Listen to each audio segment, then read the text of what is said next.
Hey guys, 22 Plinkster here. Back in October of 2016, Ruger hit the rimfire community by storm by releasing the new Ruger Mark IV. And if you haven't seen my videos on the Ruger Mark IV, on the Target and also the Hunter model, go check them out. But probably the biggest complaint, well, I really wouldn't say complaint, but maybe concern in the comments that I read was when they were going to be releasing a threaded model for a suppressor. Well, wait no more, because they are just now releasing their Ruger Mark IV 2245 Lite. Let me shoot it a few times and I will tell you a few things about it.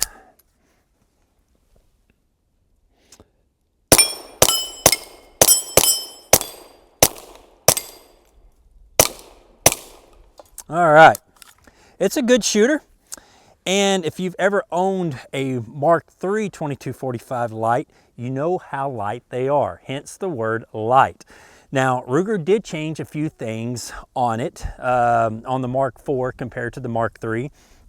And one of those things were the ambidextrous safety, okay? Safety on both sides. So you lefties, you are fine now. You can manipulate it from both sides. They kept the same design of the, let me release this bolt, of the takedown, okay? The one button takedown on the rear of the firearm. So it makes it very easy for you to take apart and clean the 2245 Lite, the Mark IV. Now, I can say this about the trigger. The Mark III triggers and the lights, I was not happy with at all, okay? I thought they were quite heavy. I had one at one time that was like 7 pounds. Did not like the Mark III 2245 triggers by no means, especially in the Lite. Well, Ruger kind of fixed that with a redesign of the trigger, but the trigger is a little heavy still. It metered in right at about 5 pounds when I measured it. And so what I did, I went ahead and replaced it with a Vacorchin trigger accurizing kit. Basically, it replaces the sear and the trigger, and you know, and it brought it down to about 3 pounds. So it took about 2 pounds off of that. Now, I really like this setup. I'm a big fan of the 2245. You may have watched my Franken pistol video. That is a 2245, but I think Ruger's going to actually hit a home run with this 2245 Lite. It's extremely light, okay? Like I mentioned before, it's easy to take down. The rear sight is fully adjustable for windage and elevation. It does have a target blacked out front sight, you know, and it does have a stainless steel sleeve to help lighten up the handgun. It is drilled on the side not only for cosmetic looks, but it also does lighten it up quite a bit. And let's shoot it a few more times. Now, I'm running some Federal Bolt Champion, part number on that 745, just the regular blue box Federal Champion.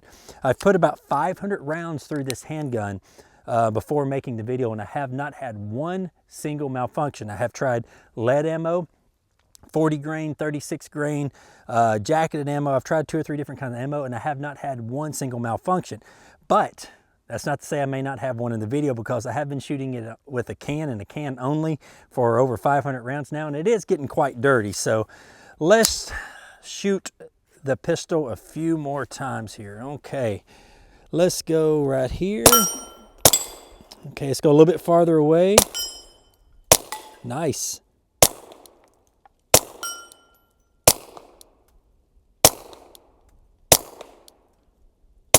There we go.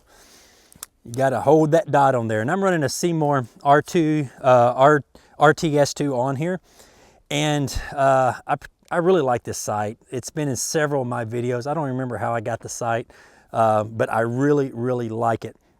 Now, what we need to talk about is the can also that is on this 2245 Lite. This is made by Atlas Defense, same people who make the Bullpup 1022. You may have seen the video on that. But this is called the Copus.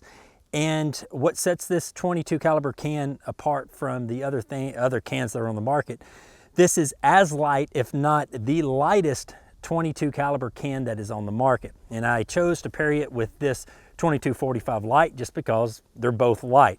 This can weighs in at 2.4 ounces. So when this can is on this handgun, you really can't even tell. It is so light. This can, comparing it to my Sparrow, the first round pop is much quieter out of here than it is in my Sparrow. And plus, all around, it's quieter and it is much, much lighter. It is 100% serviceable, and the MSRP on these are under $300. So this is a great, great can for that. Now, I do need to mention that the magazines, okay, for the 2245s, Mark IVs are different, okay? You cannot take your Mark III 2245 magazines and expect them to work in your Mark IVs. The butt plate is different. They redesigned that so it allows the magazine to fall freely. But I believe they are going to be making some aftermarket butt plates that if you do have a bunch of Mark III 2245 magazines laying around, you can replace the butt plate and you'll be able to use them in your Mark IV. So shoot it a few more times here. All right, let's go with some soda bottles right there.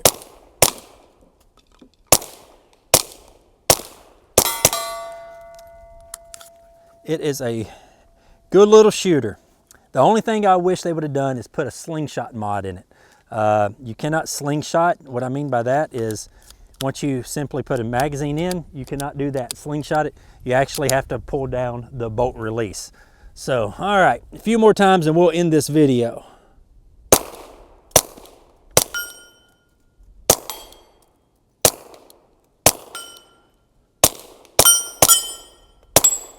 All right, good shooter, extremely light, and it's just an all-around fun gun to shoot.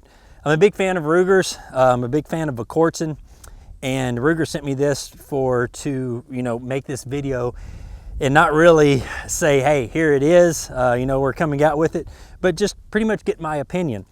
It's ran flawlessly. I can't say anything bad about it, and if you're looking for a good pack gun to take in the woods on a hiking trip and you don't want something that weighs you down like a target pistol would, this would be a great choice. And with this Atlas Defense Copus can, you'll hardly feel it back there. It is extremely, extremely light.